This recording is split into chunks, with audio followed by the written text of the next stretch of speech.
સ્વામિનારાયણ હરિ. વચનામૃત ગઢડા મધ્યનું 26. ભક્તે ભગવાનના ગમતામાં રહેવું. ભજનમાં અંતરાયરૂપ સંબંધી હોય તો તેનો ત્યાગ કરવો.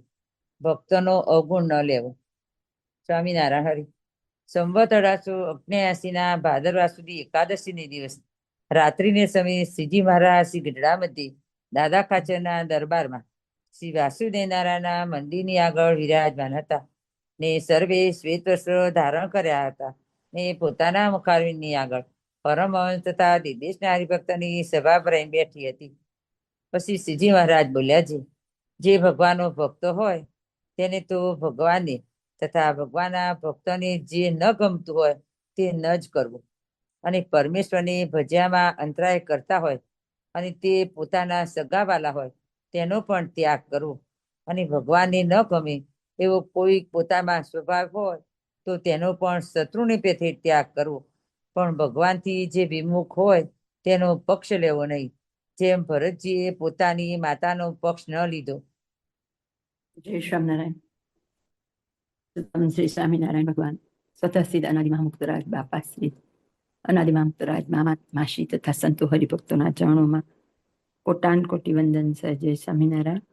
આ સભામાં જોડાયેલા સર્વે મુક્તોને હેતપૂર્વક જય સ્વામિનારાયણ સવંદન. વચનામૃત ગઢડા મધ્યનું 26. મહારાજ સૌથી પ્રથમ આપણને કહે છે, ભગવાનનું ભક્ત હોય તેને તો આપણે જોવાનું, પહેલા આપણે ભગવાનના ભક્ત છીએ, કહેવાતા છીએ કે વાસ્તવિક છીએ, તો શું કરવું, જો છીએ તો શું કરવું, એની વાત આપણને આજે કરે. આજે અનાયાસે અમૃત સરિતા પણ થોડી આને લગતી હતી, આગળ આવશે એના સંદર્ભ કે ભગવાનને તથા ભગવાનના ભક્તને જે ન ગમતું હોય તે ન કરવું. એટલું ભગવાનની વાત નથી, વધારેમાં વધારે શાસ્ત્રમાં વાત ભગવાન અને ભગવાનના ભક્તની હશે. પણ આપણે શું થાય કે ભગવાનની વાત સ્વીકારી શકીએ અને અવતારને સ્વીકાર, હજી આટલા વર્ષો પછી પણ પરંપરા આવી જ ચાલી આવે, અવતારનું મહત્વ જણાય આપણને, પણ ક્યાંય ભગવાનના ભક્તનો મહિમા નથી થતો. અને શાસ્ત્રમાં વાત છે ભગવાન અને ભગવાનના ભક્તની, પાને પાને વાતે વાતે કીર્તન હોય, કાવ્ય હોય, કથા હોય, જે કંઈ હશે એમાં મહિમા હશે ભગવાન અને ભગવાનના ભક્તનો. પણ અંદર એક પડી ગયેલી એવી આપણી બીબા ઢાળ, એમાં ક્યારેય આપણે કંઈ વિચારપૂર્વક એનો અમલ કરતા નથી. આપણી અંદર આપણે વિચારીએ કે હું વાંચું છું અને વાસ્તવિકમાં છે શું. આપણે હજી આજે હમણાં જ ગઈ જન્માષ્ટમી, બધા મંદિરોમાં એ ધૂમધામ, એ બાને હવે જો કે નાચવું, ગાવું, ખાવું, પીવું, કૂદવું, આ બધું જ કામ રહી ગયું છે. પણ એનું થાય, પણ ક્યાંક જો અવતારને મૂકી અને મુક્તનું પૂજન થતું હશે તો કંઈક આજે હમણાં આવ્યું પ્રતિબંધની વાત, એના જેવું કેટલું બધું થાય. એ ન થાય. બાપાને આરતી કરે એ ખોટું, એવું મૂલવી દે આરામથી, પાછા એને એમ કહેતા હોય નાણભાઈ બહુ મોટા મોં, તો એ કોમન સેન્સથી વિચાર કરે કે જે નાણભાઈને સાક્ષાત્કાર છે એવું આખો સંપ્રદાય તમે સ્વીકારો છો.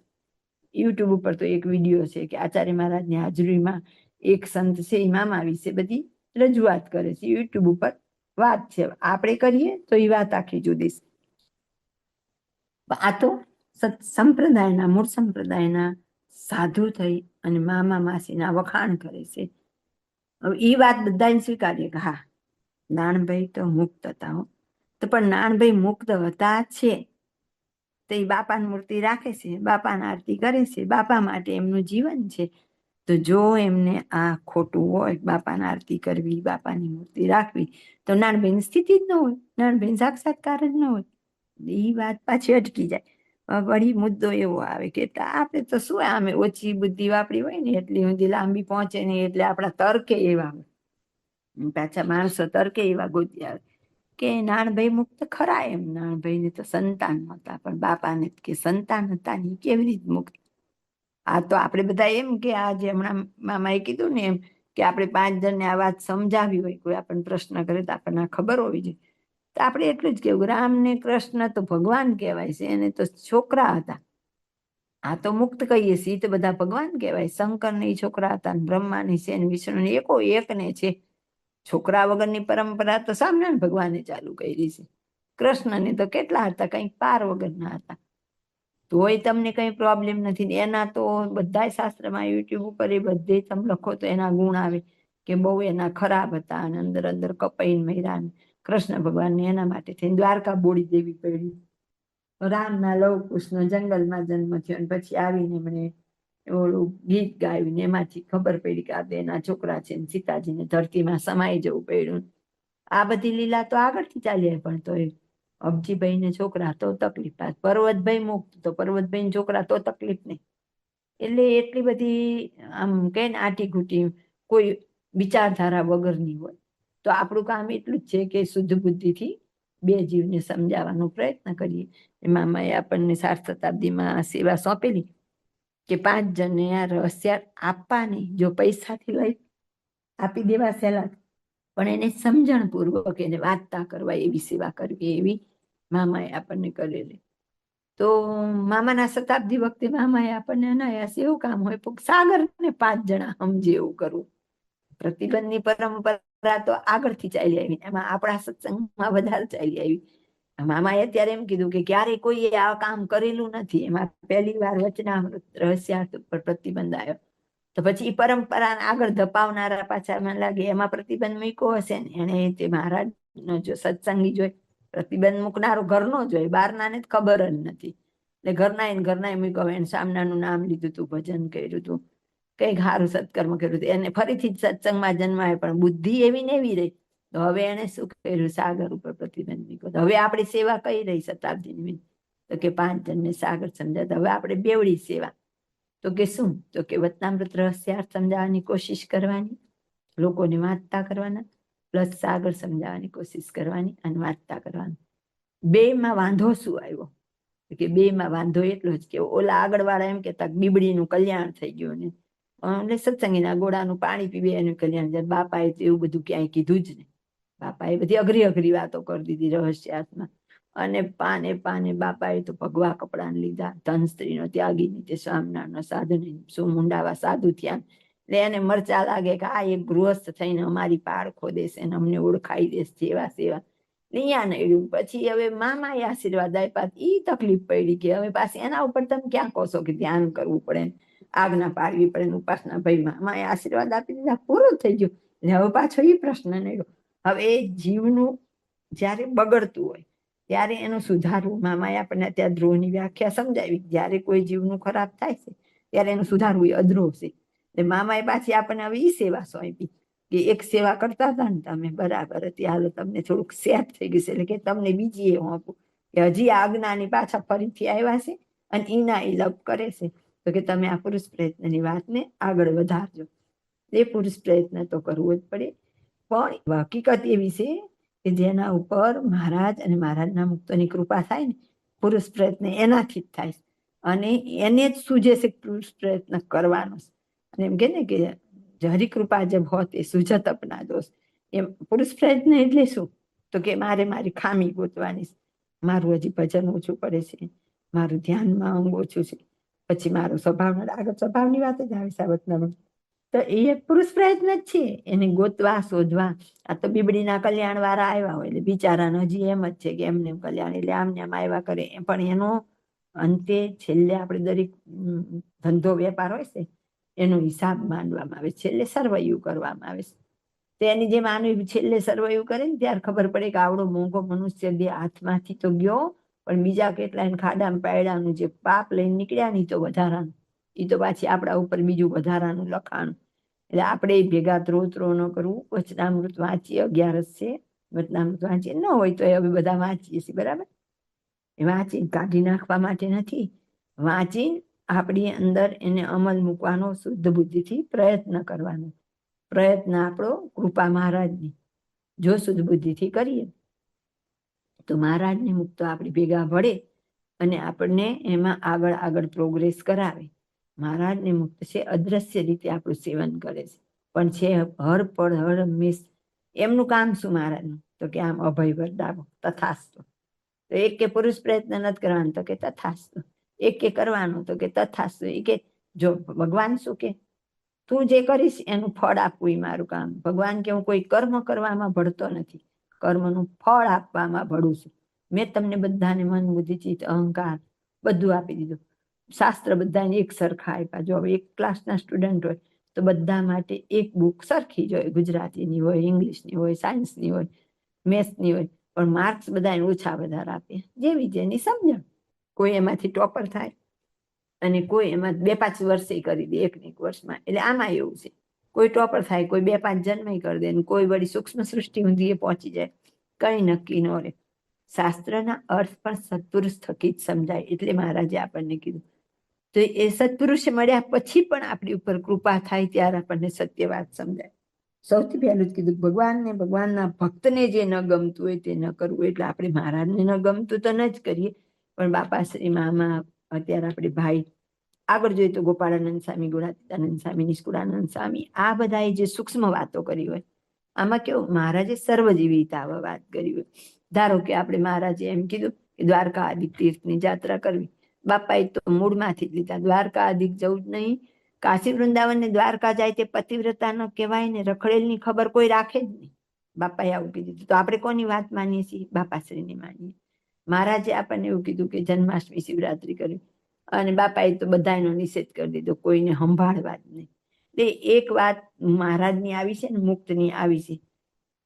એટલે એક કીર્તન છે સહજભાઈ, પણ આવતી વખતે લેશો ને તો સમય પૂરો નહીં થાય. તો એટલે આપણને ખાલી કબીરની પંક્તિ ગઈ, ગુરુ ગોવિંદ દોનો ખડે કિસકો લાગુ પાય, બલિહારી ગુરુ આપકી ગોવિંદ દિયો બતાય. તો મહારાજે જે આપણને કર્યું છે એ તો આપણને અંદર આંટી ઘૂંટી નાખી દીધા છે. પણ બાપાએ તો કેવું કર્યું, એ બધાના એક સીધે સીધા આપણને અર્થ કાઢીને આપી દીધા. તમારી મૂર્તિ સુધી પહોંચવું, આ પ્રમાણે વર્તો. હવે જે રહસ્યાર્થને પકડે જ નહીં, એને શું સમજાય? રહસ્યાર્થ જે નથી માનતા, સ્વીકારતા નથી, વાંચે છે, પણ જ્યાં સુધી તમે એની અંદર આત્મબુદ્ધિ સાથે નથી વાંચતા ને ત્યાં સુધી તમારા ચૈતન્યને સ્પર્શતું પણ નથી, કારણ કે એમાં કૃપા નથી પડતી. જો એકલવ્ય હતો, એને ગુરુ સામે નહોતા, અને અર્જુનને, દુર્યોધનને બધાને સામે હતા, તેમ છતાં એકલવ્ય આ બધા કરતા હોશિયાર થઈ ગયો હતો. એ સાચા ભાવથી કરતો હતો. એટલે એમ જે સાચા ભાવથી આનું સેવન કરે એને વાત સમજાય. આપણામાં તો નાનામાં નાની વ્યક્તિ, આપણા જેવી લેડીઝ, આપણી આમ તો સમાજમાં એમ કહેવાય કે સ્ત્રીની બુદ્ધિ પાણીએ. આપણે તો ઘેર બેઠા બેઠા આપણામાં તો કોઈ આપણને સમાગમ ન કરે, તો એ મૂળ અક્ષર વિશે તો અડધી રાતે ઊંઘમાંથી ઊભા કરે ને તો એ કહી દઈએ, વાસુદેવ બ્રહ્મ આમ છે, મૂળ અક્ષર આમ છે, મૂળ અક્ષર સકામ ભક્ત છે, એ દ્વિભૂત છે ને આમ છે. એને વિશે જેટલું બોલવું હોય ને એટલું બધું બોલ દઈએ કે મૂળ અક્ષર શું છે. જ્યારે હજી આખો સંપ્રદાય ગોપાળાનંદ સ્વામી અને ગુણાતીતાનંદ સ્વામીને મૂળ અક્ષર કે, જ્યારે આપણે બધા જ જાણીએ છીએ ગીતોમાં ગોપાળાનંદ સ્વામી, ગુણાતીતાનંદ સ્વામી કે એની આગળના સંતો, એ બધા એનો દ્રોહ થઈ ગયો. આપણે એમને અવતાર ગણી લીધા, જ્યારે બધા તો અનાદિ મુક્તો છે. તો એ વાત આપણને સહેલાઈથી સમજાણી. કેમ? તો કે આપણને બાપાશ્રી જેવા સદગુરુ મળ્યા, પાછળથી મામા જેવા, ભાઈ જેવા, એવા આપણને પથદર્શક મળ્યા, એવા ગુરુ મળ્યા કે આપણને આમ ઊંઘમાં ક્યારેય કલ્પના ન થાય કે ગોપાળાનંદ સ્વામી કે ગુણાતીતાનંદ સ્વામી અક્ષર મુક્ત છે, બસ અનાદિ મુક્ત છે. આમ ઇઝીલી આપણી અંદર આ વાત ઉતરી ગઈ. આ કૃપા, એટલે કૃપાની તો આવશ્યકતા છે જ, કૃપા વગર કંઈ થાય નહીં. પણ કૃપા જેના ઉપર થાય ને એને પુરુષ પ્રયત્ન પ્રમાણિકપણે થાય. જે દમ એ કોને છેતરે છે? મારું મન મને જ છેતરે છે. આગળ આપણે આજ કડી મૂકી હતી, તેરા મન દર્પણ કહેલાય. આપણા મનમાં જ આપણે જોવું પડે. આપણને મામાએ કીધું દરેક ક્રિયા કરતી વખતે અંદર રહેલા આત્મામાં રહેલા પરમાત્માને પૂછો કે આ કાર્ય યોગ્ય છે. જવાબ ના આવે, પણ એ ના ક્યારે આવે? જ્યારે તમારી બુદ્ધિ શુદ્ધ હોય, તમારા ઉપર મહારાજ અને મુક્તોની કૃપા હોય ત્યારે જ. નહીતર તો કેમ દુર્યોધનની સામે જેમ કૃષ્ણ હતા, અર્જુનની સામે હતા, તો દુર્યોધનને ક્યારેય ભગવાન મના, એને નજરે જોયેલો જ હતો ને શિશુપાલ વધ ને બધું, તોય આખી જિંદગી એને ન મનાણું તો ન જ મનાણું. કૃષ્ણ ભગવાન પોતે 1, 2, 3 એમ કરતા 98, 99, 100 આવ્યા તો એ શિશુપાલ એના બદમાં જ ઉભો, અને અંતે હણાઈ જાય. એમાં આમાં એવું જ થાય. આ વાત માનીએ તો મનાય, ન મનાય નહીં મનાય. પુરુષ પ્રયત્ન તો શુદ્ધ પ્રમાણિકપણે કરવો જ પડે. કેટલો કરવો પડે એની તો કલ્પના નથી કરાયું આપણાથી, કારણ કે આપણને વૃંદાવન સ્વામીની એટલી નથી ખબર શું શું કર્યું હતું. પણ ભાઈ એમ બોલે કે કોઈ માનવીથી ન થાય એવો એમણે પ્રયત્ન કર્યો. પણ મુનિ સ્વામીની તો ખબર છે ને કે 2 પગ ઉપર ઘંટીના પૈડા મૂકતા અને ચોટી ઉપર બાંધી દેતા, બાપાની પ્રત્યક્ષ સેવા કરતા, બાપાની સાથે રહેતા હતા. બાપાના અંતર ધ્યાન થયા પછી બાપાના સત્સંગને આગળ ધપાવવામાં એકલા લડેલા. તો એવા ઉપર શું બાપાની કૃપા નહોતી તો એમને ઘંટીના પડ મૂકવા પડતા. આપણે તો જે એવી કોઈ પુરુષ પ્રયત્નની કલ્પના નથી કરી શકતા. આપણે કરીએ છીએ તો પાસેરાની પહેલી પુણ્ય નથી, પણ આપણે તો એમાંથી છટકબારી કરવી છે તો આપણે આજ્ઞા ઉપાસનાનું ખંડન કરી દઈએ છીએ. તો ક્યાં મેળ પડે? એટલે આપણને રહસ્યાર્થના પ્રતિબંધની સાથે સાથે આપણી માટે તો હવે બે વિકલ્પ છે. બંને માટે આપણે પ્રયત્ન કરવાનો. હવે અહીં કે પરમેશ્વરને ભજ્યામાં અંતરાય કરતા હોય ને પોતાના સગાવાલા હોય તો પણ ત્યાગ કરવો. ચલો આગળ હતું ભગવાનના ભક્તને જે ન ગમે તે ન કરવું, એમને ગમે તે કરવું. તો મહારાજે પહેલી સૂચના આપી દીધી કે ભગવાન ભજવાશે અને અંતરાય થતા હોય તો ત્યાગ કરો.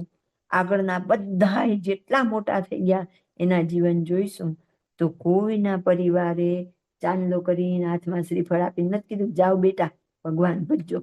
બધાએ એ લોકોનો સામનો કરીને નીકળ્યા. મીરાબાઈ રાજા રાણી હતા, એને તો એમના પતિ સારા હતા, એમણે એમને ઘરમાં મંદિર પણ બનાવી દીધું હતું. તેમ છતાંય એમને સાધુ સંતોની સંગમાં રહેવું ગમતું હતું. એટલે બહાર જતા એ જ ખાલી એમના કુટુંબને નહોતું ગમતું. તોય મીરાબાઈ બાંધ્યા નહોતા રહ્યા. એક મીરાબાઈનું જીવન જોઈએ ને તો આપણી કલ્પના બહારનું. મામાએ આપણને એમને જ આદર્શ બનાવવાનું કીધું. મામાએ આપણને એવું કીધું મીરાબાઈ જેવી લગ્ની લગાડવી. પણ આપણે તો ઘરમાં બધાને રાજી રાખીને ભગવાન ભજવાશે તો કોઈ કાળે નહીં ભજાય. ઘરમાં બેસીને માળા કરીએ ને ભગવાન મળી જાય એવું હોત તો સદાબાને એમના પતિએ તલવાર તાણતી આવું બાપાશ્રીએ લખ્યું. તો એનો મતલબ સદાબાના પતિ દરરોજ એમને તકલીફ આપતા હશે. અને તેમ છતાંય બાપાશ્રીની વાતમાં છે કે બ્રહ્માનંદ સ્વામીની અહીંયા બળદિયાની ભાગોળમાંથી નીકળ્યા અને કેરા જતા હતા તો અહીંના હરિભક્તો જોયા જતા તો કે સંતો ક્યાં જાય? એ લોકો પાછળ પાછળ જ્ઞાન પર ત્યાં સમાગમ કર્યો. પછી બ્રહ્માનંદ સ્વામી સોગંદ ખાધા ભગવાન સર્વોપરી છે. તો એનો મતલબ કે એમણે એવી વિકટ પરિસ્થિતિ ભગવાન ભજ્યા. જેતપુરના રાજબાઈને તો એમને સુવાડીને એની છાતી ઉપર ખાટલાનો એક પાયો રાખીને એમના પતિ સુતા. એ બધાએ કોઈએ દુઃખ નથી સહન કર્યા, બધાએ દુઃખ સહન કરેલા. ત્યારે ભગવાનના માર્ગે જવાય. એટલે કીધું મરજીવાના માર્ગે જન કોઈક જાવે રે. પહેલું તો એને મસ્તક મૂકવું પડે. મસ્તક એટલે આપણા ઠરાવ મૂકવા પડે. આપણે એવું નથી કહેતા કે આપણા કર્તવ્ય નથી નિભાવવાનું કે ઘરની બહાર નીકળી જવાનું છે. મીરાબાઈ નીકળ્યા એમાં આપણે નીકળવાનું નથી. આજે એવો સમય નથી. પણ જે સત્ય વસ્તુ કરવી છે એના માટે થોડીક હિંમત કરીને થોડોક પ્રતિકાર કરીને તો ભજવા પડે. આ તો ઘરના ઓલામાં હશે ને જો આપણી પાસે રહસ્યાર્થ વાળું વચનામૃત હોય તો નહીં લેવાય. સાગર લેવું છે તો કે નો વંચાય, એવું ઘરના ન ગમે. એવી કાયર થઈએ ને હિંમત વિનાની વાત કરીએ તો આગળ કોઈ પ્રાપ્તિ ન થાય. આ તો રણસંગ્રામમાં લડવા જેવી વાત છે. એટલે તલવારની ધાર ઉપર ચાલવા જેવું. પહેલું જેમ કીધું ભગવાન ભજવા મંત્રાય કરે એનો ત્યાગ કરવો. પાછા દરરોજ આપણે સરસ આમ મુખ પાઠની જેમ બોલી જઈએ માં બળવંત માયા તમારી, તો એમાં આપણે ગઈએ જ છીએ લીધી. તો કે મને તો એવું ભગવાન ભજવામાં જે આડું આવે એવું કોઈ મને આપશો જ નહીં. પણ પાછા અમલમાં એકે લીટી મૂકવાની. એટલે પહેલું કહી દીધું દ્રષ્ટાંત આપી દીધું આપણને ભરતજીનું. રામને વનવાસ આપવામાં આવે કે ભરતને ગાદી મળે. જ્યારે ભરત આવે છે એમના મામાને ત્યાંથી એને ખબર પડે છે કે મારી માતાએ આવું કરેલું, ત્યારે રામને મળવા જાય. પછી ત્યાંથી આવે ગામની બહાર પર્ણકુટી બાંધે. એમાં રામ જે રીતે જીવન જીવતા એના કરતા વિશેષ દુર્લભ જીવન એમણે જીવ્યું. જમીન ઉપર સુવાનું, અન્ન એવું ખાવાનું, કપડાં એવા પહેરવાના, ઝૂંપડીમાં રહેવાનું અને પાદુકાને પૂજવાની. એવી રીતે એમણે જ્યાં સુધી રામ નથી આવતા ત્યાં સુધી એવું જીવન પૂરું કર્યું. એ કૌશલ્યાને મળવા જાય પણ કઈકઈને મળવા નથી જતા. આ તો કૌશલ્યાને બધા એટલા મહાન એટલે એમને કહેશે તું એવું ન કર. તો એણે પોતાની સગી માતાનો ત્યાગ ભગવાનને ભગવાનના ભક્ત માટે કર્યો. એ આપણા માટે આદર્શ છે. આપણને કદાચ પરોક્ષના શાસ્ત્ર વાંચવાનું કીધું હોય ને તો એમાંથી આ બધા આદર્શ લેવા માટે કીધું છે. આપણી પાસે સમય નથી, આપણે રામાયણમાં ભારત જોયા જ નથી, પણ જે ભણવામાં કે સિરિયલોમાંથી જોયું એમાંથી આટલી તો ખબર આપણને પડે ને કે એમાંથી જોવાનું છે. એમ આજે આપણને ભગવાન ભજવામાં કોઈ અંતરાય કરતા હોય તો એનો ત્યાગ કરવા માટેના દ્રષ્ટાંત આપણા નજર સમક્ષ છે. અને આપણામાં એ બધા એ કરેલા. આપણા સંતોએ એટલો દાખલો કર્યો, માર ખાધા અને નીકળ્યા તો પોતાના કુટુંબ પરિવારનો ત્યાગ કરી આપણા માટે નીકળ્યા. ત્યારે આજ આપણને આવો વિશાળ સમૃદ્ધ વારસો મળ્યો. અને આગળ કીધું ભગવાનને ન ગમે એવો કોઈ પોતામાં સ્વભાવ હોય તો તેનો શત્રુની પેઠે ત્યાં કરજો. ઓલું પહેલું થઈ જાય એ હજી હેલું. આ હવે સ્વ ઉપર આવ્યું. પોતાના ઉપર આવે ત્યારે તો સૌથી અઘરું. સ્વભાવ છે એ તો શું છે? મહારાજે વચનામૃતમાં કીધું તો કે વસ્તુગત સ્વભાવ તે શું છે? તો કે પૂર્વજન્મના કર્મ છે એ એક રસ થઈને પરિપૂર્ણ થઈને મારી હારે આવે છે ને એ મારું કર્મ બને, મારો સ્વભાવ બને. જે મારા કર્મ હતા એ જ બધા આવેલા છે. એટલે મારો જે સ્વભાવ હતો એ તો મારા પૂર્વ કર્મને આધીન છે. એટલે કહેવાય ને પ્રાણ ને પ્રકૃતિ સાથે જાય. પણ જો આપણે ભગવાન મેળવવા હોય તો ગમે તેવો સ્વભાવ હોય પણ મહારાજ અને મુક્તોને જ્યાં ન ગમે ત્યારે એવા સ્વભાવનો ત્યાગ આપણે કરવો પડે. અને એટલે કે ભગવાનથી જે વિમુખ હોય તેનો પક્ષ લેવો નહીં. જેમ ભરતજીએ પોતાની માતાનો પક્ષ ન લીધો. આ બધી આપણને આપેલી આજ્ઞા છે.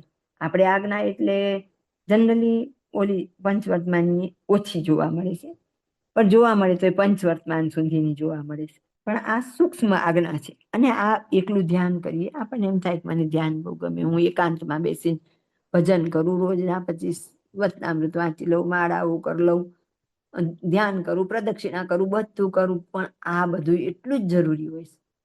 આપણે ભણતા ને ત્યારે આપણે 10 સબ્જેક્ટની પરીક્ષા સિલેક્ટ કરવાના 8 કે 10 હોય, એમાંથી કમ્પલસરી 7માં તો પાસ થવું જ પડે તમારે, એવો બધો કાયદો હોય.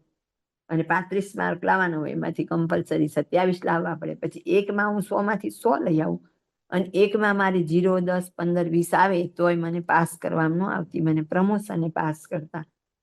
પછી તો કંઈક આગળ તો એટીકેટી હોય એટલે એટીકેટી પાછી સોલ્વ કરવી પડે બીજા વર્ષે. એમાં બધા જ પાસા છે. એકલું તમે એમને એમ કરો એ નથી ચાલતું. આ બધા જ જરૂરી પાસા છે. અને મહારાજ અને મુક્તોએ તો બાપાશ્રીએ તો ખાસ ભાર આપ્યો, નિયમ નિશ્ચયને પક્ષમાં પક્ષ સૌથી વધારે ચડે. એટલું બધું મહત્વ કીધેલું ભગવાન અને ભગવાનના ભક્તનો પક્ષ. જ્યારે જ્યોતિન્દ્રનાથ જેવા અને મોરારી જેવા બોલે ત્યારે પક્ષ રાખવો પડે. અને પછી જ્યારે આ વાત ઘરમાં આવે ને ત્યારે પણ સત્યનો પક્ષ રાખવો. અને સૌથી અગત્યની સત્યનિષ્ઠા કીધી. જો આપણી અંદર સત્ય હશે તો જ આપણે સત્યનો પક્ષ લઈ શકશું. આપણે સત્યનો પક્ષ નથી લઈ શકતા તો એનું આપણી અંદર એક જ કારણ છે કે આપણી અંદર પણ સત્યનિષ્ઠાની ખામી છે. એટલે આપણાથી સત્યના પક્ષમાં શુદ્ધ બુદ્ધિથી તટસ્થપણે ઊભું રહેવાતું નથી. આપણે બે રાખીએ. આપણે ઓલા વાણિયા જેવું કરીએ. વાણિયાને પૂછ્યું, એને જુબાની આપવાની હતી, એને સરસ રસ્તો કાઢી લીધો કે ફટ આ તલવાર ખેંચાણી, મારી આંખ વેચાણી. આપણે એક જ રસ્તો, આમાં ભલા આપણે કઈ ન જાણીએ, જો નકામો છે, દ્રોહ થઈ જાય. એટલે મામાએ દ્રોહની વ્યાખ્યા સ્પષ્ટ કરી દીધી. એ દ્રોહ કેને કહેવાય? તો કે બીજા જીવનું બગડે છે ને આપણે જોઈ રહીએ છીએ, એને દ્રોહ કહેવાય. શુદ્ધ બુદ્ધિથી પ્રતિકાર કરવો હોય તો અદ્રોહ છે. મામાએ તો ત્યાં સુધી કહી દીધું કે કોઈ પણ ઓફિસર હોય તો એનો અહીંયાથી એને નીકાળવા એ પ્રયત્ન કરવો તો કે એનું આપણે સુધાર્યું એટલે આપણે એનો દ્રોહ નથી કરતા, તે અદ્રોહ છે. ઓફિસર સ્ટેજ ઉપર હોય તો પણ એનો પ્રતિકાર કરવો. આ બધું કીધેલી સૂચનાઓનું શું? આપણે એક વાક્ય પકડી લેવું, જાઓ તમને મૂર્તિમાં રાખ્યા તો પછી બીજું કીધું એ બધું આપણે કરવું જ પડે. એવી રીતે અહીંયા આપણને ચોખ્ખું જ કહેશે કે પક્ષ લેવો ભગવાનના ભક્તનો, વિમુખ હોય એનો ન લેવો. અને મધ્યના 60માં તો મહારાજે આપણને એવું કીધું, આપણે તો બધા સાધુ સરખા, એવું છે બોલે તેને અડધો વિમુખ જાણો. આપણે સાધુ ન હોય તેમ કે બધા મુક્ત સરખા કે બધા હરિભક્તો સરખા, એવું પણ જે વિચારે તો એને અડધો વિમુખ જ ગણવામાં આવે. અને આપણને રોજ ગઈએ વિમુખ જીવ કે વદન છે કથા સુનીની જાત. તો વિમુખ કોણ? વિમુખ એટલે જે આપણે જનરલી એવું બોલીએ કે સ્વામિનારાયણ સંપ્રદાય નો પાડે વિમુખ, એમ નથી. શાસ્ત્રમાં પાને પાને વિમુખની વ્યાખ્યાઓ આપેલી જ છે. ભગવાનના ભક્તનો પક્ષ ન લે તે પણ વિમુખ જ છે. જે આજ્ઞા ન પાડે તે પણ વિમુખ જ છે. એટલે જ્યાં જ્યાં જે સમયે જે કલમ લાગુ પડતી હોય એને સાથે લઈને આગળ વધવું પડે. અને દેહ નાનો, ઉંમર નાની, કાળ ઓછો. આજે કળિયુગમાં આપણી ક્ષમતા ઓછી, અને જ્યારે આપણે ભગવાનને પ્રસન્ન કરી લેવાશે તો પછી આપણે શું કરવું પડે? તો કે જે આપણને સરળ રસ્તો મળતો હોય ને એ પકડી લેવો પડે. તો આપણને આવો સરળ રસ્તો આપ્યો છે કે નિયમ નિશ્ચયને પક્ષમાં પક્ષ ચડે છે. જો કોઈ ભક્તના આડા ખવાઈ પડે એવો પક્ષ રાખીએ તો બાપાશ્રી કે એને બીજા સાધનની આવશ્યકતા એવી રહેતી નથી. તો આટલી વાતમાંથી આપણે શું સાર કાઢવાનું? તો કે ભગવાનને ભગવાનના ભક્તને ન ગમે એવી ક્રિયા ન કરવી. જ્યારે જ્યારે જરૂર પડે ત્યારે આપણે ભગવાનના સુખને મેળવવામાં અંતરાય આવતા એવા જે પણ હોય, કોઈ મોટા નાના, એનો ત્યાગ કરવો, શુદ્ધ બુદ્ધિથી પ્રતિકાર કરવો અને ભગવાનના ભક્તનો પક્ષ લેવો. આ 3 લીટી આપણે જોઈ, એમાંથી આપણને આટલું મળ્યું. અને સૌથી ઉપર તો કે આપણા સ્વભાવનો શત્રુની પેઠે ત્યાગ કરવો. હવે સ્વભાવ ઉપર આપણને આગળ હજી વાત કરશે, એ સ્વભાવ કેવો નડે આગળ. જય સ્વામિનારાયણ.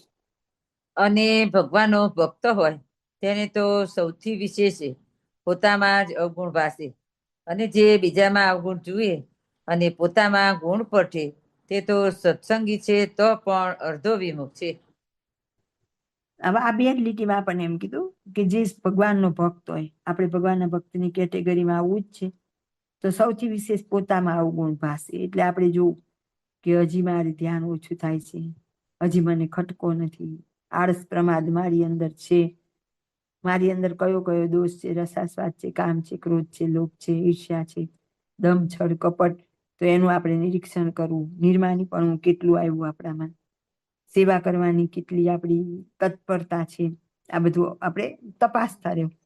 બીજામાં અવગુણ જોવે ને પોતાના ગુણ પરથી તે સત્સંગી છે તો પણ અર્ધો વિમુખ છે. જો વિમુખ એટલે જે સામનાની કંઠી નથી પહેરતો કે સામનાનું ભજન નથી કરતો, એ નથી. દરેક જગ્યાએ વ્યાખ્યા જુદી જુદી છે. એટલે આપણે જોતા જવાનું કે આવી રીતે આપણામાં કયા કયા દોષ છે ને કયા કયા ગુણ છે. અને મહારાજને ગમતા બનવા માટે જે જે અયોગ્ય વચન છે, અયોગ્ય આપણા સ્વભાવ છે, એને આપણે ટાળતા જવાનું અને ધીમે ધીમે આ સાચા રસ્તા ઉપર ચાલવાનો પ્રયત્ન કરવો. રાતોરાત થાય એવું કંઈ હોતું જ નથી. એટલે આપણે તપાસ કરીને ધીમે ધીમે આગળ વધવાનું અને શુદ્ધ બુદ્ધિથી પ્રયત્ન કરીએ તો મહારાજની મુક્ત જરૂર પડે. જય સ્વામિનારાયણ. અને ભગવાનના ભક્તને તો ભગવાનની ભક્તિ કરતા આત્મજ્ઞાન તથા વૈરાગ્ય તથા ધર્મ તે જો અંતરાય કરતા હોય તો તેને પણ પાછા પાડીને ભગવાનની ભક્તિનો જ મુખ્યપણું રાખવું. અને જો ભક્તિને વિશે સહાયરૂપ થતા હોય તો એ ઠીક છે, એમ સમજે તે જ ભગવાનનો પૂરો ભક્ત કહેવાય. જય સ્વામિનારાયણ. આપણને આમ એમ કહેવાય આત્મનિષ્ઠા, આત્મજ્ઞાન, વૈરાગ્ય, ધર્મ આ બધું જરૂરી છે, કીધું છે બરાબર. પણ કે જ્યારે ભગવાન ભજવામાં આડા આવતા હોય, ભક્તિ કરવામાં આડા આવતા, એટલે રહસ્યાત્મા બાપા શ્રી સમજાયું કે ભગવાનની સેવા કરવી, બગીચા કરવા, ફળ ફૂલ લાવવા, ભગવાનને પોઢાડવા, જગાડવા, એવું બધું કરવામાં જો આપણને આપણે વૈરાગ્ય, આત્મનિષ્ઠા કે ધર્મ આડા આવતા હોય તો કે એને ઓછા કરવા અને ભગવાનની ભક્તિ કરવી. એટલે કે આપણા મંદિરો બાંધેલા છે તો આ બધી વસ્તુ પણ જરૂરી હોય, પણ દરેક વસ્તુની એક મર્યાદા હોય. પછી એકલું એના રૂપે નથી થઈ જવાનું, ક્રિયા રૂપે નથી થવાનું, અને સાવ ક્રિયા વગરના નથી થવાનું. એમ ધીમે ધીમે મોટાના માર્ગદર્શન હેઠળ યોગ્ય સમય યોગ્ય કાર્ય કરવાનું. એક વખત સોમચંદ બાપા ભૂરા બાપા પાસે બેઠેલા અને ભૂરા બાપાને મળવા હરિભક્તો આવેલા. ત્યારે સોમચંદ બાપા એમનું કંઈ પૂજા પાઠ કે કંઈ કરતા હશે. તો પછી ભૂરા બાપાએ થોડી વારમાં તરત કીધું કે અત્યારે હરિભક્તો આવેલા છે, ત્યારે એમનું સેવા સમાગમ કરવું, એમને કંઈ સંતોષ પમાડવો, ધારો કે 2 વાત કરવી, પાણી આપવું, આદર સત્કાર કરવો, એ આના કરતા અધિક છે. તો આપણે પણ એવું સમજવું પડે કે જ્યારે જે ઘટિત હોય કાર્ય કરાય. પછી સેવામાં અતિશય હોય, એવો આપતકાળનો સમય હોય, કોઈ મળે એવું ન હોય, ત્યાં ધ્યાન રહી જાય તોય ચાલે, પૂજા રહી જાય તોય ચાલે. તો અધિક શું છે, સમય વર્તે સાવધાન. તો સમય પ્રમાણે આપણે જોવું પડે અને એ પ્રમાણે આપણે પછી આ પકડી જ રાખીએ કે નહીં, આટલું તો આમ કર્યા વગર ન ચાલે. તો એ દેશકાળ પ્રમાણે આપણે સેટ થવું પડે ને આ પ્રમાણે સમજીને આગળ વધતા વધતા ઝીણી ઝીણી વાતો, મહારાજ અને મુક્તોનો રાજીપો શેમાં છે એ જોતા જોતા પછી આપણને ભાઈ ઘણીવાર કહે ને કે પછી અલ્પ આપતકાળને આપણે મુખ્ય આપતકાળ ગણી લઈએ તોય ખોટું છે. એટલે દરેક વસ્તુનું બેલેન્સ કરવું પડે અને શુદ્ધ બુદ્ધિથી જ વિચાર કરવો પડે, પ્રમાણિકપણે, કે અત્યારે આપતકાળ છે કે આપતકાળ નથી. પછી છટકવા માટે આપણે કરીએ તો એ વાત ખોટી છે.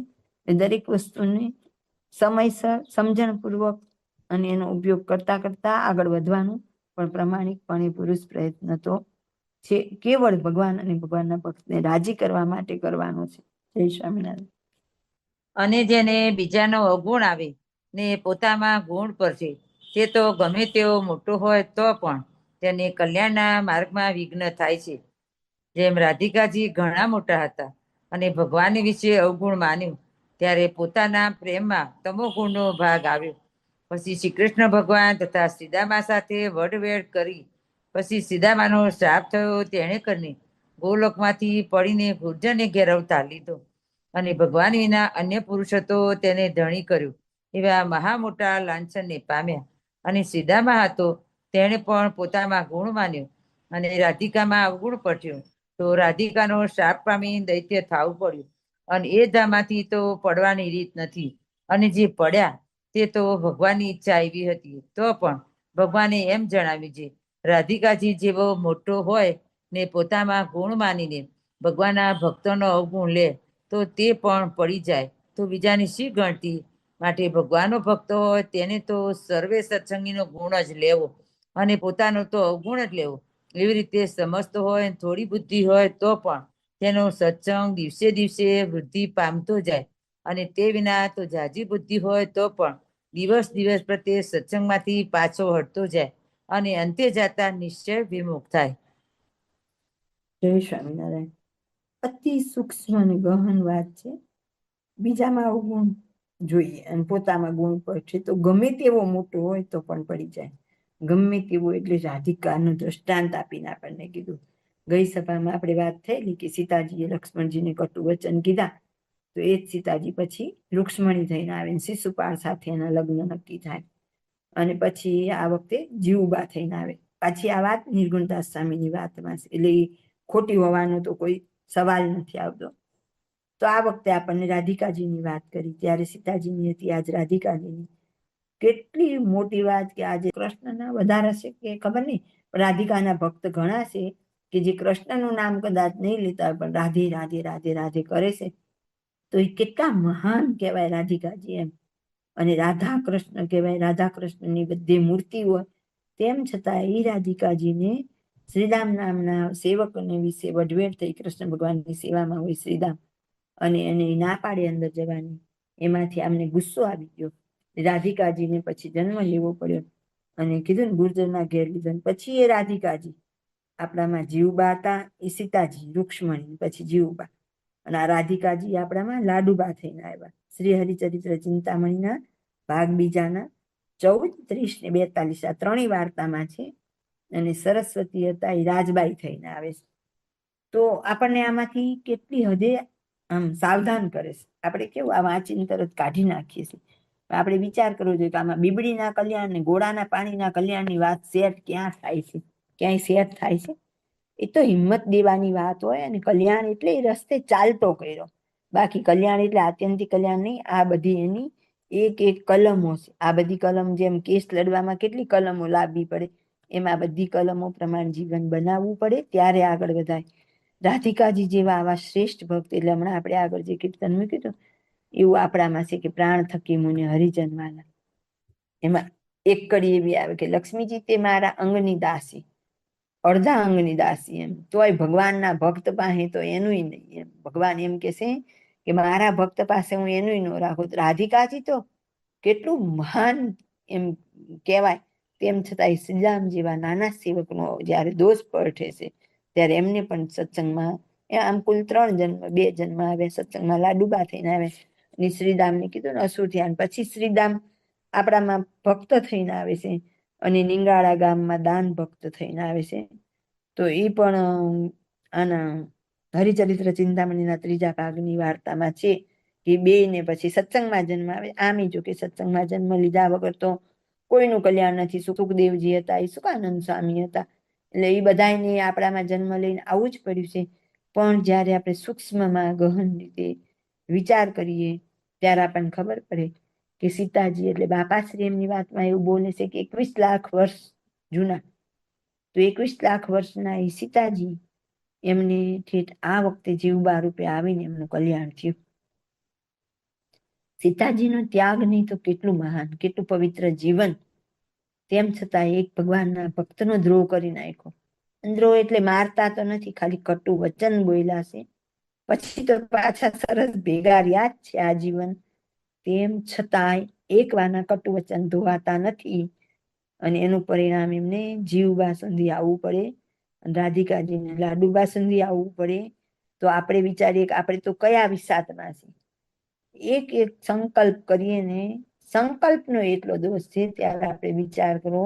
એટલે આજે અનાયાસે સરિતામાં જે વચનામૃત રહસ્યાર્થની ટીકાના પ્રતિબંધની વાત આવી, એ મામા કે પ્રતિબંધ મૂકનારા કેટલા આજ્ઞા પાડતા હશે ને, એ કેટલા એમ કે કેપેબલ હશે. એમ આ બધા ઉપર જેના ઉપર પ્રતિબંધ મૂકે એ પહેલા પોતાની અંદર ઝાંખી લે કે અમે કેટલા સમર્થ છીએ.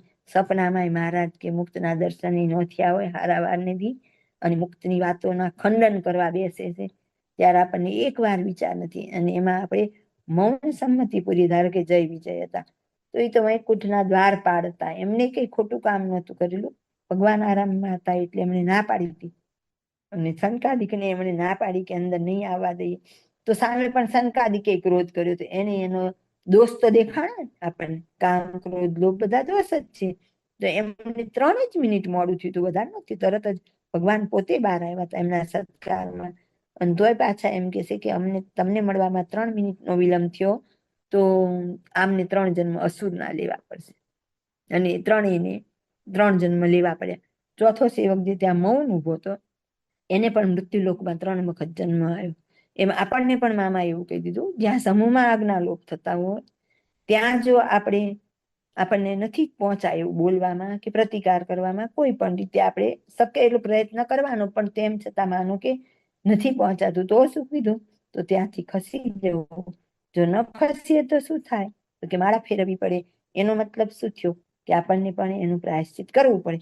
અને મૌન સંમતિ આપણી ગણાઈ જાય તો આપણે દૂર થવું પડે. પણ ભેગા હાથ તાળી દેતા ફરીએ અને ઉઠબેસ કરીએ, તો ક્યાં મામાનું મુક્તનું વચન આપણે પાલન કર્યું? ક્યાં શુદ્ધ બુદ્ધિથી પ્રતિકાર કર્યો? ક્યાં સત્યનો પક્ષ લીધો? ક્યાં ભગવાનના ભક્તનો પક્ષ લીધો? ને ત્યારે આપણી બુદ્ધિ પાછી કામ કરતી નથી. શુદ્ધ બુદ્ધિથી વિચારીએ કે આ માર્ગ શેનો છે? તો કે હરિનો માર્ગ છે શુરાનો, નહીં કાયરનું કામ. અને આમાં કયું સુરવીરપણું, બાય ચડાવીને ક્યાં બાજવા જવું, ક્યાં તલવાર લઈને આમાં ઘા ઝીલવા જવું, કંઈ કરવાનું નથી. ઘેર બેઠા એક શુદ્ધ બુદ્ધિથી વાત કરવાની છે. એટલામાં આપણું કાયરપણું જો એવી રીતે સત્ય માટે લડવા 5-50 જણા જો તૈયાર થાય સાચી નિષ્ઠાથી, તો સત્યને આટલું બધું વેઠવું ન પડે. તુલસીદાસને પણ પોતાનું રામાયણ સાબિત કરવા માટે 2 વખત પરીક્ષા આપવી પડી હતી. એમનો ગ્રંથ પણ માન્ય નહોતો થયો. એટલે દરેક વખતે સત્યને તો કસોટીની રણે ચડવું જ પડતું હોય છે, પણ કામ આપણું થઈ જાય.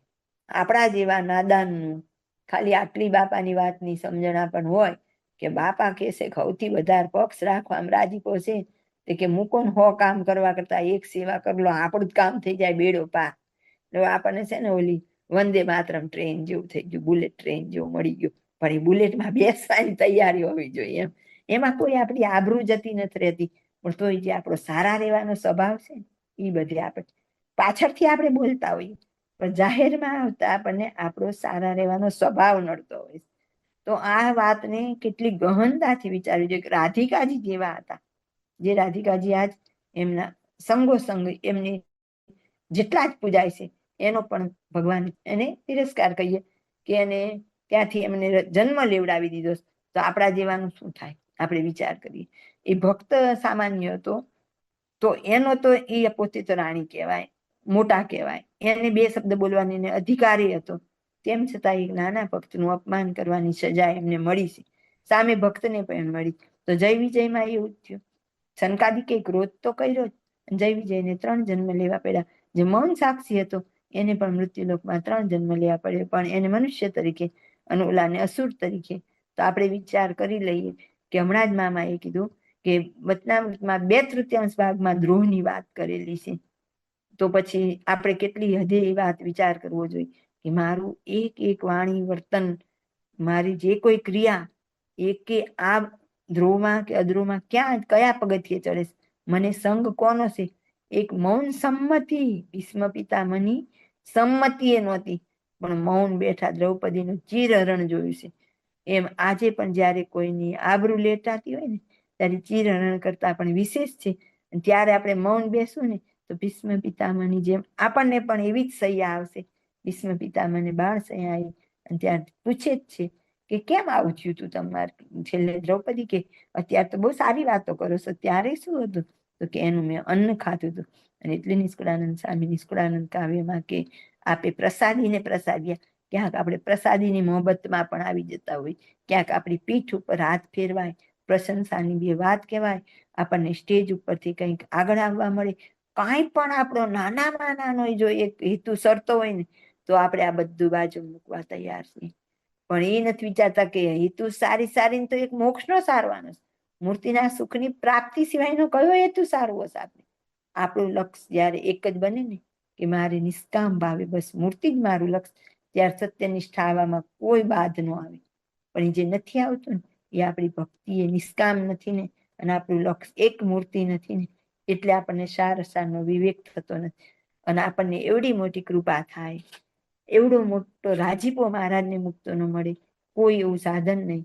એટલે આપણે ન ગઈ ગંગા ગોદાવરી કાશી, ઘેર બેઠા મળ્યા અક્ષરવાસી. પાછા પ્રેમાનંદ સ્વામી કે નહીં સાધન બળ વચન ચાતુરી, મને કે સાધને આવડતું નથી, મને તે કે વચને સારું બોલતા આવડતું નથી, બસ ખાલી સત્યનો પક્ષ રાખતા આવડ્યું તો આપણું કામ થઈ ગયું. કેટલી બધી કૃપા! એ બધાની પાછળ જે ઉપર સ્વભાવ આવ્યો ને એમાં આપણને સારા થવાનો ઊંડે ઊંડે માનનો આપણો ગુણ બેઠો છે. એટલે આપણે બે શબ્દ ખરાબ સાંભળવા તૈયાર નથી. બધે સારા રહેવું છે, એટલે આપણે દહીંમાં દૂધમાં રહેવું છે. તો ભગવાને આપણને દહીં દૂધમાં જ રાખે, એમાંથી આગળ અવાતું નથી. ટૂંકમાં માનવ જીવન ટૂંકું, કળિયુગનો યુગ, સાધન આપણું ઓછું, સમજણ ઓછી, બુદ્ધિશક્તિ ઓછી, ક્રિયાશક્તિ ઓછી. ત્યારે તો આ મોટા મુક્તોના વચનને આવી રીતે સમજણપૂર્વક જીવનમાં ઉતારી લઈએ કે મામાએ આપણને દરેક વસ્તુના જવાબ મામાએ બાપાએ આપેલા જ છે. એવો સમય આવે તરત આપણે જો સરિતાનો અભ્યાસ કરેલો હોય તો ખબર જ હોય મામાએ શું જવાબ આપેલો છે. તો કે મામાએ એવું કીધું કે એવું જ્યાં થતું હોય તો ત્યાંથી ખસી નીકળવું, જો ન ખસીએ તો માળા ફેરવવી પડે. તો એનો મતલબ થયો કે ત્યાં ઉભા રહીએ તો દ્રોહ થાય. અને આગળ ભીષ્મ પિતામહની વાત આપણને કોને નથી ખબર? આપણને બધાને ખબર છે કે ભીષ્મ પિતામહ એટલે 12 અહીંયા આવી હતી.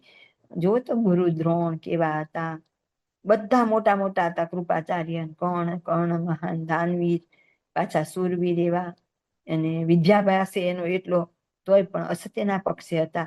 એટલે એની શું દશા થઈ? એવી જ રીતે આપણે જોઈએ તો વિકર્ણ હતો, જે દુર્યોધનના એમના 100 ભાઈમાં લગભગ સૌથી છેલ્લો નાનો ભાઈ હતો.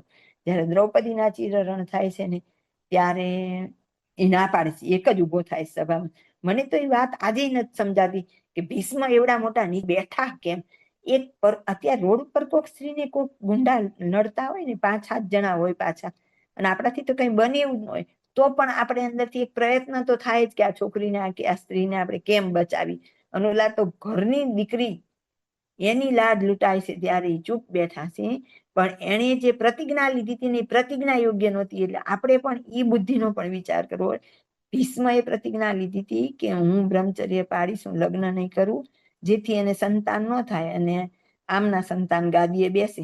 તો એ હસ્તિનાપુરને વફાદાર ન રહ્યા. જો ગાદીમાં ઉપર બેઠા એને વફાદાર રહ્યા, જો ગાદીને વફાદાર રહ્યા હોત ને તો એ હસ્તિનાપુરનું સારું ઇજ્જત. આ બધો વિનાશ છે ને એમની પ્રતિજ્ઞાએ કર્યો. હું તો એમ કહું, લોકોએ આજ સુધી મહાભારતનું જે વિશ્લેષણ કર્યું હોય, હું તો એમ જ કહું, ભીષ્મ પિતામહની પ્રતિજ્ઞાએ આખો કૌરવ કુળનો નાશ કર્યો.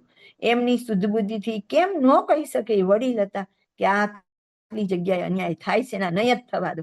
મહારાજે ઈ એક ઉભા થયા હોત ને તો કૃપાચાર્ય ઉભા થાત, પાછળ દ્રોણાચાર્ય ઉભા થાત ને પાછળ બધા.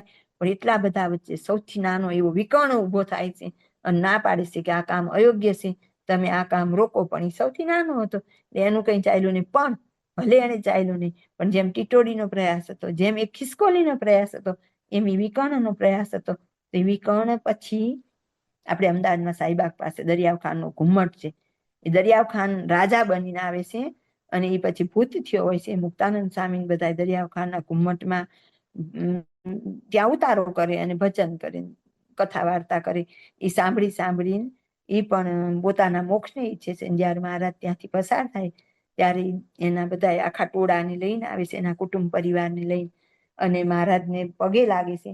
મહારાજ ઘોડા ઉપર બેઠા બેઠા, બે બાજુ પગ હોય ને મહારાજના, તો એક બાજુ 2 પગ લાવે છે, એની ઉપર પગ મૂકે છે. ત્યારે મહારાજ કહે છે કે આણે ત્યારે દ્રૌપદીના પક્ષમાં એને જો એનાથી કઈ રોકાણું તો નહોતું જ, ખાલી એને કીધું હતું કે આ ખોટું થાય. તેમ છતાં એને અત્યારે મહારાજ મળે છે. કેમ તો કે એને ભગવાનના ભક્તનો પક્ષ રાખ્યો હતો. પણ એ જ વિકર્ણ એ પછી પાછું યુદ્ધ મેદાન વખતે ભીમની સામે આવે છે. ત્યારે ભીમ એને કહેશે, કારણ કે એને દ્રૌપદીની લાજ માટે પ્રયત્ન કર્યો એટલે એને કહેશે તું ખસી જા. પણ ત્યારે ના પાડીશ કે અત્યારે હું દુર્યોધનના પક્ષમાં લડવાની મારી ફરજ છે, હું એ સૈન્યમાં છું. એટલે એનો પછી નાશ થાય. પણ અંતે જો એને ત્યારે એટલો એક પ્રયત્ન કર્યો હતો ભગવાનના ભક્તનો પક્ષ રાખવાનો, તો આ યુગમાં મહારાજ એને પ્રત્યક્ષ મળી. જયારે મનુષ્ય સ્વરૂપે મહારાજ હતા, જયારે મનુષ્ય સ્વરૂપે મહારાજ કે મુક્ત હોય ને, ત્યારે જેમ ઉંદરનું સસલાનું મોક્ષ કરે ને, એવી રીતે મોક્ષ કરવા સમર્થ છે. પણ જયારે મહારાજ કે મુક્ત અંતર્ધ્યાન થઈ જાય પછી શાસ્ત્રની રીત પ્રમાણે મોક્ષ થાય. પણ હોય ત્યારે ગમે તેનો મોક્ષ કરી શકે. અને ત્યારે એવા દરિયા ખાન જેવા ભૂતને એના 2 ચરણ કમળ મહારાજ એની ઉપર મૂકે છે. જેના ચરણ લેવા તો મુક્તોય તલસ્તાન, બધા આખા બ્રહ્માંડના દેવતાઓ તલશે. એ દરિયા ખાન ભૂતને ખાલી એક દ્રૌપદીનો પક્ષ લેવા, પક્ષમાં એને કંઈ જ નહોતું કર્યું, ખાલી એને હિંમત કરી હતી તો એને મળ્યું. તો આપણે વિચાર કરીએ કે આપણે કોઈ અનાદિ મુક્તનો પક્ષ લઈએ તો મહારાજ કેટલા રાજી થાય. આપણને આખા મૂર્તિમાં સમાવી લે તો બસ શુદ્ધ બુદ્ધિથી આપણે બધા ભેગા થઈને શું કરવાનું કે આખો દિવસ કથા વાર્તા નથી કરવાની, ધૂન નથી કરવાની, 15 દિવસે ભેગા થઈ, પણ આ સત્ય વસ્તુ સમજવાની છે અને આચરણમાં ઉતારવાની છે. આપણી આ સભા ચાલુ એટલે રાખી છે કે આપણી એક યુનિટી બને. ભલે ને આપણે 50 હોય, પણ 50માંથી એક, આમ તો એના માટે એક ઇનફ છે, પણ એ 50ની યુનિટી સત્યને ઉજાગર રાખશે સંસારમાં. સત્યને ઉજાગર રાખવા એક દીવાદાંડી જેટલું નાનું આપણે કામ કરશું ને, તો મહારાજની મુક્તોની એટલી બધી આપણા ઉપર પ્રસન્નતા થશે. અને આપણને દેખાય જ છે કે આપણા ઉપર પ્રસન્નતા છે જ મુક્તોની, ત્યારે જ આપણને આવા નિમિત્ત બનાવે છે. એટલે હિંમતપૂર્વક સત્યનિષ્ઠાનો જે આપણે જાળવી રાખવો સિદ્ધાંત અને સત્યનો પક્ષ લેવો, એ જ્યારે ત્યારે જ્યાં જરૂર પડે ને ત્યારે આપણે વિના સંકોચે અને વિના ડરથી, નિર્ભયતાથી આ કામ કરવું. એમાં જ મહારાજ અને મુક્તોનો રાજીપો. આ વચનામૃતને જેમાં રાધિકાજીની વાત છે, એવી જ રીતે રાધિકાજીની પ્રિય સખી લલિતા સખી હતી. કૃષ્ણની 8 સખીમાં લલિતા સખી 2nd નંબરે આવે.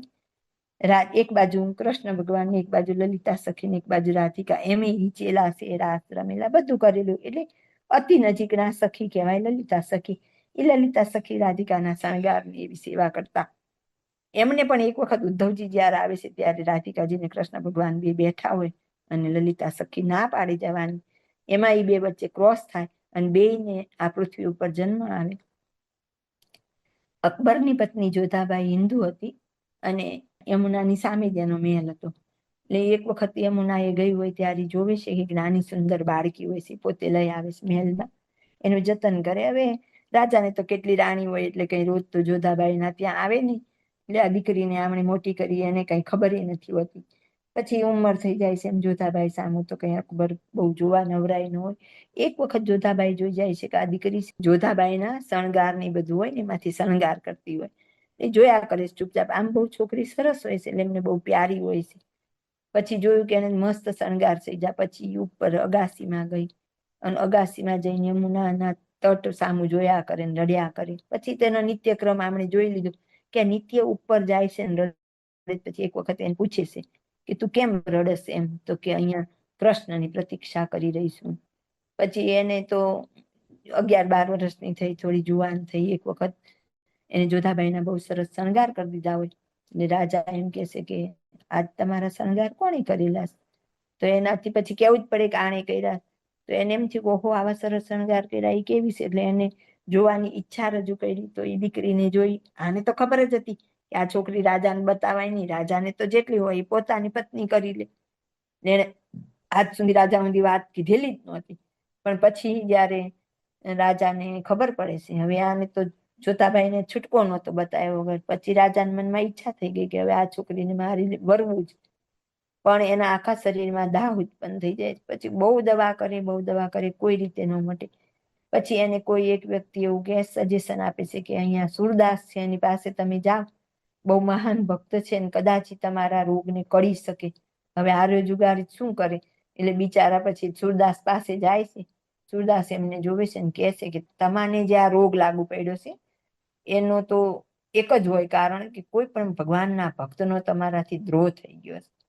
એટલે પછી એ વિચાર કરે છે કે એવું તો શું થયું હશે. પછી એમ મનમાં ઊંડાણથી વિચાર કરતા અને બધી એની વસ્તુ પરિસ્થિતિનો અભ્યાસ કરવામાં આવે, ખબર પડે કે આવી એક દીકરી છે ને, એ દીકરીને જોઈને એમને લગ્ન કરવાનું મન થયું છે. ત્યાર પછી એમને આ રોગ લાગુ પડ્યો. પછી એને સુરદાસ સામે લાવવામાં આવે છે છોકરીને.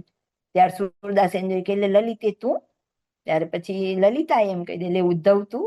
એ સુરદાસ છે, પોતે ઉદ્ધવ હતા, એ સુરદાસ થઈને આવવું પડે છે. અને લલિતાને એ બે ને સામસામી શ્રાપ થયો હતો ને, એટલે લલિતા સખી હતી જે સેકન્ડ નંબરની હતી, એને પણ અહીંયા આવી કન્યા થઈને અકબરના દરબારમાં આવવું પડે છે. અને એની પણ આ પછી તો એ ત્યાં પોતાની રીતે દેહ ત્યાગી દેશે, ભડથું થઈ જાય પોતે જાતે જ. અને પછી સુરદાસ તો રહેશે કે મારે હજી ભગવાનનો પ્રચાર પ્રસાર કરવો છે. એટલે ઉદ્ધવજી આમ તો કૃષ્ણ ભગવાન ગોલોકમાં ગયા, પછી ઉદ્ધવજી બદ્રિકાશ્રમમાં ગયા હતા અને સંસારમાં પાછળ રહ્યા હતા. એમાં આ પણ રહેશે. તો આ બધી વાર્તાઓ કઈ બાળ વાર્તા નથી, આ આપણે આપણા જીવનમાં ઉતારવાની છે. એ કોઈ પણ નાનો ભક્ત હોય, આપણે સેવામાં ઊભા હોય ત્યારે કેટલી સાવધાની રાખવી પડે. મન કર્મ વચને આપણે કોઈના પ્રત્યે વાત બોલવી, સહેજે એને આમ હસીમાં કાઢી નાખવી, આપણી હોશિયારીમાં કાઢીને આપણે આગળ થઈ જવું. દરેક વખતે આ બધા દ્રષ્ટાંત આપણા જીવનમાં હોવા જોઈએ. કોઈ નાના દ્રષ્ટાંત નથી. આ આખા એવડા મોટા જેને કૃષ્ણ સાથે આખું જીવન ગાળેલું, એવા બધા એને મનુષ્ય લોકમાં જન્મ આવેલો. અને વિચાર કરો કે અકબરના દરબારમાં એ લલિતા સખીને જન્મ, પોતાનું જીવન ગાળવું પડ્યું. જન્મ તો સહેજેથી તો કુદરતી મળી ગયા હતા, તો એને અહીંયા રહેવું પડ્યું. સુરદાસને અંધભક્ત થઈને કેટલી બધી તકલીફો વેચી છે અહીંયા આવીને. ક્યાં ઉદ્ધવ મોટા જ્ઞાની, અને એમને આવી રીતે આવવું પડ્યું. એ બધા એને કેટલા કારણે આવવું પડ્યું છે. ભગવાનની સેવા ખૂબ કરી, ભગવાનનું જ્ઞાન ખૂબ છે, પણ અંદર અંદર ભગવાનના ભક્તમાં ઈર્ષ્યા રાગ દ્વેષના કારણે એમને જન્મ લઈને આવવું પડેલું છે. એવી રીતે આપણે આમ જોઈએ તો જીવા ખાચર ને દાદા ખાચર. જીવા ખાચરે શું કર્યું? ભગવાનના ભક્ત જ હતા. મહારાજ માટે કેટલી સરસ સેવા કરી. આજ આપણે વાતો આટલી બધી હું કરું ને, તો એવી સેવા હું આજ મુક્તની કે મહારાજની ન કરી શકું. એવી સેવા એમણે કરેલી. પોતાનું મોંઘું ફાડી, માથે બાંધેલી પાક એ ફાડી અને મહારાજને હાથે બાંધીને દ્રૌપદી જેવું કાર્ય કરેલું. અને એવી જ રીતે પોતાના રસોડામાં મહારાજને કુદરતી હાજતે બેસાડેલા. એવી ઈ જમાનામાં તો કોઈ ઘરમાં ન રાખતા. આજ તો આપણે રૂમમાં રાખીએ છીએ, પણ એ ન રાખતા. એ જમાનામાં એમણે એવી સેવા કરેલી. પણ દાદા ખાચરની ઈર્ષ્યા, ભગવાનના ભક્તનો દ્રોહ થયો તો જીવા ખાચરની હાલત શું થઈ? અંત સમયે એમનાથી કોઈ કાળે દેહ છૂટતો નથી, અને એટલી બધી વેદના થાય, પણ એમને યાદ એટલું જ આવ્યા કરે કે મેં આવું કામ કર્યું, મેં મહારાજને મારવા તલવાર તાણી. એ શું કામ એમણે ખોટા કર્યા હતા, એ બધા કામ એમને યાદ આવે કે દાદા ખાચરને આખી જિંદગી પરેશાન કર્યા. બધું એમને યાદ આવે એટલે એમને અતિશય વેદના થાય. ત્યારે એમની દીકરી અમૂલા દોડે મહારાજ પાસે કે મહારાજ, મારા પિતાની વેદના આવી જોવાતી નથી, તમે પધારો. અને ત્યાર મહારાજ આવીને જીવા ખાચરને કે જીવા ખાચર, તમે યાદ કરો કે તમે આટલા સંતોને ઉતારા આપ્યા, આટલી સેવા કરી, તમે અમારી આવી રીતે રક્ષા કરી, અમને હાથે પાટો બાંધી દીધો, અમને તમારા ઘરે તમે કુદરતી હાજતે બેસાડ્યા, પણ નહીં. એમના અંતરમાંથી ઓલી વાત જતી નથી. એમાં આપણે પણ વિચારવું કે આપણને એવું કીધું છે અંતે યામતી સાગતી. મહારાજે આપણને ખાલી રાજી રાખવા પ્રથમના 56માં કીધું.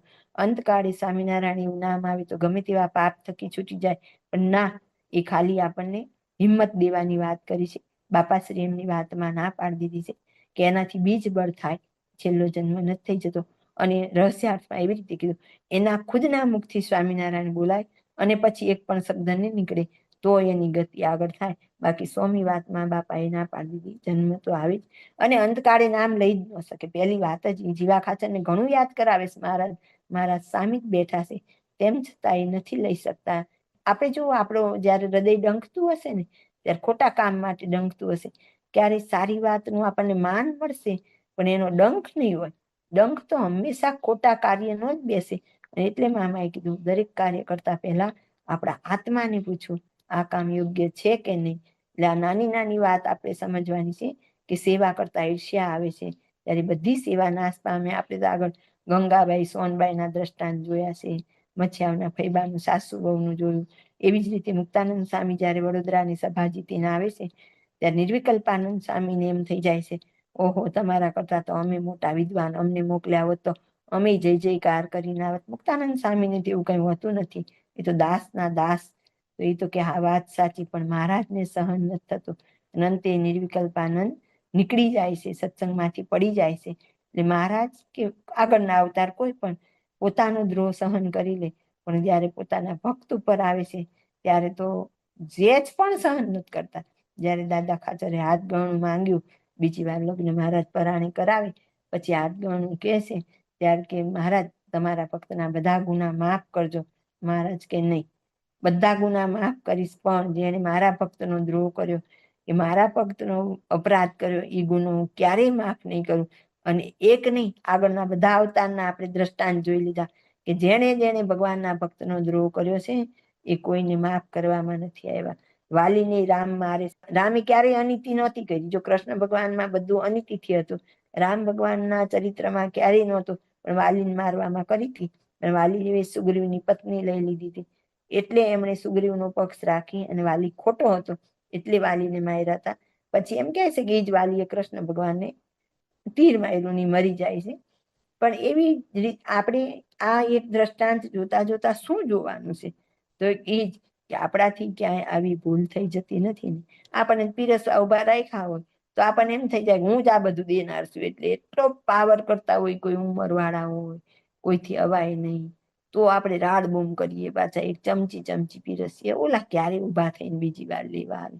એટલે કાં સેવા કરવી તો ઈમાનદારીપૂર્વક કરવી, અને કાં તો કરવી તો વાંય દોષ તો ન આવે. ભલે મારામાં એકેય ગુણ નથી, આપણે બધા વતી મહારાજને પ્રાર્થના કરીએ કે આપણે જે કંઈ નાની મોટી સેવા થાય તો આવી રીતે થાય, અને ભગવાનના ભક્તનો પક્ષ શુદ્ધ બુદ્ધિથી હિંમત સાથે લઈ શકીએ એવી આપણે પ્રાર્થના કરીએ. અને વળી એ રીત તો સર્વે ઠેકાણે છે.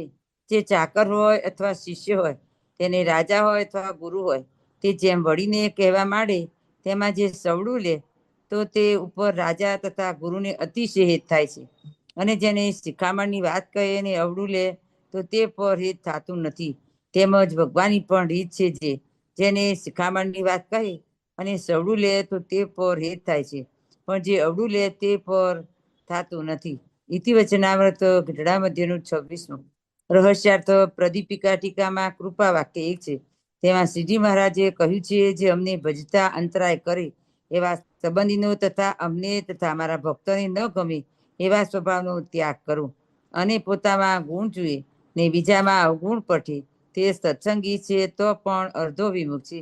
અને અમારી ભક્તિમાં આત્મજ્ઞાન, વૈરાગ ને ધર્મ તે અંતરાય કરે તો તેને પાછા પાડીને અમારી ભક્તિ મુખ્ય રાખે તે અમારો પૂરો ભક્ત છે. અને અમારા ભક્તે સર્વે સત્સંગીના ગુણ લેવા અને પોતાનો અવગુણ લેવો તો સત્સંગ વૃદ્ધિ પામે, અને અવગુણ લે તે વિમુખ થાય. અને શિખામણની વાત સવડી લે તેના પર અમારે હિત થાય છે, અને અવળું લે તેના પર નથી થતું. 5 બાબતો છે. પ્રશ્ન પહેલો, ત્રીજી બાબતમાં ભક્તિમાં આત્મજ્ઞાન, વૈરાગ ને ધર્મ અંતરાય કરનારા કયા? તે કેવી રીતે અંતરાય કરતા હશે? ઉત્તર 1, ભગવાનની તથા ભક્તની સેવારૂપી પ્રવૃત્તિ ન ગમે, તથા ભગવાને ભૂખ, તરસ, ટાળ, તડકો નથી, માટે જમાડવા, પહોળાડવા, પંખો નાખવો એની કઈ જરૂર નથી. એવી રીતે આત્મજ્ઞાન ભક્તિમાં અંતરાય કરનારું છે. અને વૈરાગવાનને દેહનો અનાદર હોય, તેથી ભગવાને થાળ કરીને જમાડવા તથા માંદાને રુચિ પ્રમાણે જમવાનું કરી આપવું, તેમાં રુચિ ન રહી, એવી રીતે વૈરાગ્ય ભક્તિમાં અંતરાય કરે. અને ધર્મવાળાથી ભગવાનને અર્થે તુલસી, પુષ્પ, શાકભાજી લાવવા તથા બાગ બગીચા કરાવવા, મંદિરો કરાવવા, તેમાં ધર્મ અંતરાય કરે, તેમને પાછા પાડીને શ્રીજી મહારાજની ભક્તિ કરવી. ઇતિ રહસ્યાર્થ પ્રદીપિકા ટીકા સમાપ્ત. ઇતિ વચનામૃત ગઢડા મધ્યનું 26મું થયું. સહજાનંદ સ્વામી મહારાજની જય. બાપા શ્રીની જય. સદગુરુ શ્રીની જય. સ્વામિનારાયણ ભગવાનની જય. જય સ્વામિનારાયણ. મહારાજ છેલ્લા પેરેગ્રાફમાં આપણને એટલું જ કહી દીધું કે આપણા કોઈ ઉપરી હોય, મોટા હોય, આપણને વઢીને પણ આપણા હિતની વાત કહે, કે જો સવડી લઈએ તો મહારાજ રાજી થાય છે, અને મહારાજને આપણી ઉપર હિત થાય છે. આપણે મહારાજ ઉપર હિત કરીએ, પણ મહારાજ આપણી ઉપર હિત કરે ને ત્યારે અગત્યનું. એટલે કે મહારાજને આપણી ઉપર હિત થાય એવું ક્યારે થાય? તો કે જ્યારે કોઈ આપણને આપણા હિતની વાત કે ત્યારે એનો સ્વીકાર કરીએ, ત્યારે મહારાજ આપણા ઉપર રાજી થાય. અને જો અવળું લઈએ તો મહારાજ રાજી થતા નથી. જય સ્વામિનારાયણ.